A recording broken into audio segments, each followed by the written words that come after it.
어제부터 저희가 하나님의 창조의 질서 속에서 바라보라 라는 제목으로 함께 은혜를 나누고 있습니다. 결혼과 이혼이라는 복잡한 주제에 대해서 예수님께서 지금 가르침을 주시고 계십니다. 그런데 이제 현대 사회에서는 이 주제, 결혼이라는 주제, 이 주제가 종종 개인의 행복과 또 자유라는 관점에서만 다뤄지곤 하더라는 거죠. 그러나 오늘 본문에서 예수님께서는 우리에게 더 깊고 근본적인 관점을 하나 제시해 주십니다. 그 관점이 뭐예요? 하나님의 창조의 질서라는 그 렌즈를 통해서 우리의 결혼을 또 배우자를 그렇게 바라볼 수 있어야 된다라는 것입니다. 그래서 하나님의 창조의 질서 속에서 바라보다라는 제목으로 함께 은혜를 나누고 있습니다. 2절 말씀에 보면 바리새인들이 예수님께 와서 질문을 하죠. 바리새인들이 예수께 나와 그를 시험하여 묻되 사람이 아내를 버리는 것이 옳으니까 이렇게 질문하게 됩니다. 이 질문을 자세히 좀 살펴보시면 밑도 끝도 없어요. 그냥 뭐랄까 막연해요. 질문 자체가. 그러니까 한 사람이 자기 배우자인 아내를 버렸으면 어떤 구체적인 어떤 사안이 있어야 될 거 아니에요. 그죠? 구체적인 사안이 있어야 될 것 같고, 만약에 버렸다면 그에 합당한 이유가 있을 거 아닙니까? 그리고 그 이유가 옳았는지 글렀는지 뭐 이런 어떤 이야기가 있어야 될 거 아닙니까? 그런데 아무런 설명이 없어요. 그냥 아무런 언급이 없습니다. 그냥 밑도 끝도 없어요. 버렸습니다. 가능합니까? 뭐 이거예요. 단순해 보이는 이 질문에 굉장히 이 사람들의 생각 가운데, 그 신앙의 근간 가운데 위험한 전제가 깔려 있다라는 거예요. 신앙생활을 한다고 하지만서도 이들의 질문 가운데는 위험한 전제가 깔려 있습니다. 그들의 질문에는요, 어떤 전제가 깔려 있냐면 딱 그 구성 요소가 딱 세 가지예요. 남편, 아내, 또 버려지는 것도 이혼이라는 사건, 이 세 가지 구성 상황 요소밖에 없습니다. 뭐가 빠져 있냐면 신앙이라고 하면서도, 신앙생활을 한다고 하면서도 남편과 아내, 하나의 구체적인 사건, 이혼, 헤어짐, 버려짐, 이 세 가지 사건 빼고 뭐가 하나 더 들어가야 돼요. 하나님에 대한 관점이 들어가야 돼요. 근데 이게 배제되어 있다라는 거예요. 굉장히 간단한 것 같지만서도 여기서 굉장히 큰 것을 그냥 빼버리고 간다라는 겁니다. 우리가 종종 삶의 중요한 결정들을 내릴 때 범하는 오류를 정확히 보여줍니다. 우리가 종종 하나님을 제외한 채 단지 우리의 감정과 또 상황과 너와의 나의 어떤 그런 모습들, 이것들만 가지고 개인적인 판단을 가지고 결정을 내리더라는 거예요. 이게 이제 그대로 이제 모든 결정 상황한테 연결되면 결혼 생활에도 이 사람들처럼 어려움을 겪을 때 우리는 어떻게 반응을 하게 되냐면, 나는 행복해진 권리가 있어, 더 이상 참을 수 없어, 이 영역에서만 이제 극한되게 생각을 하게 되더라는 것입니다. 그러나 이러한 방식은요, 우리의 삶과 또 결혼이라는 그런 어떤 그런 삶의 자리에서의 주인이 누구인가를 잊고 있는 그런 결과로 나타나는 것입니다. 우리 존재 자체가 하나님께로 왔음을 우리가 기억할 수 있어야 된다라는 거예요. 그래서 이 바리새인들의 이 질문에 대해서 예수님의 대답은 즉각적으로 바로 창조의 순간으로 그 말씀으로 다시 그들을 바라보게 한다라는 거예요. 우리들에게도 마찬가지입니다. 그래서 10장 6절에 보면 이렇게 기록되어 있죠. 창조 때로부터 사람을 남자와 여자로 지으셨으니. 그러니까 우리 인생을 하나님께서 창조하셨음을 이야기를 하십니다. 다시 말해서 결혼의 문제를 바라볼 때도, 이혼의 문제를 바라볼 때도 너와 나의 문제, 여기에만 극한되게 바라보면 안 된다는 거예요. 하나님의 관점에서 바라보라, 이렇게 이야기를 꺼내고 계십니다. 여기서 우리에게 이제 중요한 진리를 발견하게 됩니다. 결혼이라는 것은 뭐냐면 너와 나의 두 사람의 계약의 문제가 아니다라는 거예요. 그냥 사회적 제도로 끝나는 것이 아니다라는 것입니다. 그것은 하나님께서 설계하시고 하나님께서 제정하신 거룩한 연합이다라는 것입니다. 따라서 결혼에 대한 우리의 모든 생각과 결정은 이 창조 질서 안에서 이루어져야 한다라는 것을 우리가 인식하고 우리 자녀들에도 가르쳐 줘야 된다는 것입니다. 이 관점은 어떤 변화를 가져오게 되냐면 우리의 정체성에 대한 근본적인 이해를 요구합니다. 이게 무슨 말이냐면 우리는 창조주가 아니고 피조물이다라는 그 이해로부터 결혼도 생각을 해야 된다는 거예요. 이는 우리가 배우자를 포함한 다른 이들하고 대하는 방식에 있어서도 필연적인 변화를 가져옵니다. 뭐가요? 내에 대한 인식, 피조물이라는 인식 자체가 창조의 원리로 접근을 했을 때, 보통 우리가 헤어지게 될 때 늘 그것이 정당화되는 이유가 뭐냐면 그 사람과 나의 관계성만 보면은요, 거기에는 하나님이 설 자리가 있어요, 없어요? 없습니다. 절대 없어요. 하나님의 자리가 없으면은요, 자기 자신의 시선으로 자신과 배우자를 바라보게 됩니다. 그러면 어떻게 돼요? 그 자리에서는요, 용서가 설 자리가 없어요. 용서가 안 됩니다. 용납할 수도 없어요. 괴로워서 못 삽니다. 다시 말해서 사건과 배우자만 볼 게 아니라 나를 지으시고 그를 지으시고 또 이 사건이 일어나게 하신 것을 허용하신 하나님의 그 창조적인 과정을 생각해 보라는 거예요. 하나님의 관점으로. 다시 말해서 우리가 우리 자신이 피조물됨을 기억해야 한다는 거예요. 우리가 왜 궁극적으로 상대편에 대해서 증오심이 들고 이혼에 대한 생각이 들고 그러냐면 그 사람을 내 뜻대로 할 수 있는 존재로 본다는 전제가 깔려 있기 때문에 그래요.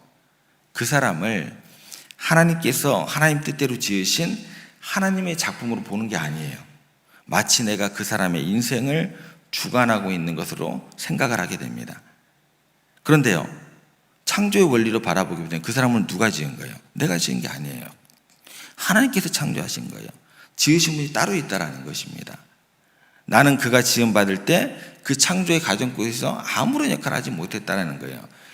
이 내용을 좀 더 쉽게 이해하기 위해서 이렇게 설명을 드릴게요.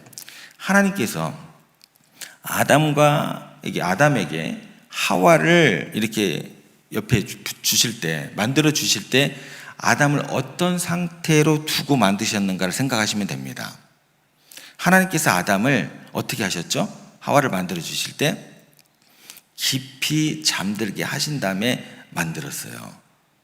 무슨 의미일까요? 우리의 배우자가 우리의 작품이 아니라 누구의 작품이라는 거예요? 하나님의 작품이라는 거예요. 왜 깊은 잠을 자게 하셨냐면 하와를 내가 어떻게 만들든 너는 참견하지 말라는 거예요. 너는 입 다물고 있으라는 거예요. 네가 알 바가 아니라는 거예요. 하와의 성격이 어떻든, 하와의 외모가 어떻든, 하와의 기질이 어떻든 다 내 마음대로 만들 거다는 거예요. 하나님 마음대로 만들 거다는 거예요. 그래서 내 작품이다. 네가 손대지 말고 네가 참견하지 말라는 거예요. 그래서 어떻게 하셨다고요? 완전히 깊은 잠이 들게 한 다음에 하나님대로 하와를 창조하신 것입니다. 다시 말해서 왜 당신은 성격이 그 모양이야? 왜 당신을 생각하는 게 그 모양이야? 라고 말하는 모든 것들의 그 근간에는 뭐가 있는 거예요? 하나님의 주권에 대한 도전입니다. 하나님의 작품이고 원래 지으신 분이 하나님 것을 잊기 시작하면요, 지금 내 뜻대로 안 되는 거에 대해서 불만을 갖게 되고 그 순간 하나님은 철저히 그 관계 가운데서 배제가 되어버립니다. 그래서 예수님께서는 결혼의 문제를 이야기하시면서 근본으로 그 사람들의 시선을 돌이키기 위해서 창조시로부터 남자와 여자를 누가 만드셨다? 니들이 만든 게 아니야. 하나님께서 만드셨다.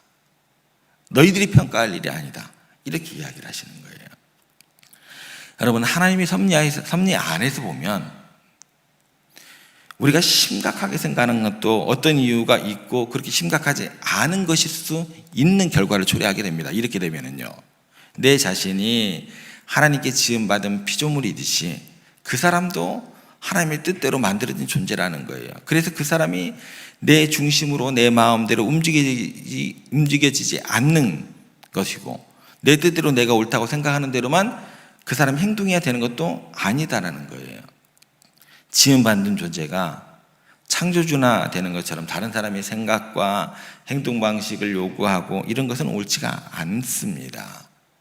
우리는 나도 하나님께 속했고 그도 하나님께 속했다는 것을 기억할 수 있어야 된다는 것입니다. 그 사람이 설령 아내일지라도, 그 사람이 설령 남편일지라도, 그 사람이 설령 자녀일지라도 결코 내 마음대로 주관할 수 있는 영역은 아니다라는 것입니다. 결정적인 권한이 내게 있는 것이 아니라 하나님께 있다. 왜냐하면 내가 그 사람을 만들지 않았기 때문에. 그런데 우리들은 배우자를요, 내 소유물처럼 생각하게 됩니다. 그래서 자기 뜻대로 안 되면 못 견디는 경향이 있습니다. 연애할 때는 내 소유로 생각할까요, 안 할까요? 어떠세요? 아직 100%가 안 된 거죠. 그죠? 내 소유로 생각하지 않아요. 결혼하기 전까지는. 내 연애할 때는 그래서 싸워요, 안 싸워요? 덜 싸워요. 덜 싸워요. 결혼하고 나서 싸우는 이유가 뭐냐면 결혼한 그 사람을 그 순간 뭘로 생각하는 거예요? 내 소유로 생각하는 거예요. 그런 생각 가운데 있기 때문에 그렇다라는 것입니다. 사랑은요, 독점을 의미하지 않습니다. 우리를 창조하신 그분의 뜻대로 우리를 살아야 되기 때문에 그분의 영광을 위해서는 얼마든지 서로 다른 것, 이해할 수 없는 것을 용납하고 이 순간 하나님의 뜻이 있으려니, 하나님의 섭리가 있으려니, 하나님의 계획이 있으려니, 하나님이 저 사람을 저렇게 만들어서 어쩌면 나를 변화시켜 가는 그런 과정이려니, 내게 꼭 필요한 배우자라니, 돕는 배필이라니, 이런 생각으로 우리가 하나님의 창조의 원리 가운데 내 배우자를, 내 상대를 생각할 수 있어야 된다라는 것입니다. 그러면 그 순간 그렇게 내가 심각하게 생각되어졌던 일들이 어쩌면 너무나 그렇게 큰 문제가 아닐 수도 있는 것이고 심각한 문제가 아닐 수 있게 되더라는 거예요. 우리는 결혼을 그래서 은혜의 렌즈로 바라볼 수 있어야 한다는 것입니다. 우리 모두가 불완전한 존재라는 사실을 인정하게 될 때 우리는 서로에 대한 관용이 넘쳐나게 되는 것이고 이해심이 더욱더 깊어질 수 있는 그런 시간으로 우리가 들어가게 될 수 있다라는 것입니다. 결혼은 단순히 인간의 제도가 아닙니다. 그것은 하나님의 창조 질서의 핵심적인 부분이면서 그분의 영광을 위해 존재한다라는 것. 더욱더 내일 이 시간에 더욱더 깊게 살펴보겠습니다. 우리가 이 진리를 마음에 새길 때 우리의 결혼은 단순히 개인의 행복을 위한 수단, 세상이 이야기하는 거죠. 개인의 행복을 위한 수단이 아니라 하나님의 성품을 세상 가운데 드러내는 어쩌면 강력한 증거가 될 수 있다는 것입니다. 동시에 우리는 겸손해야 됩니다.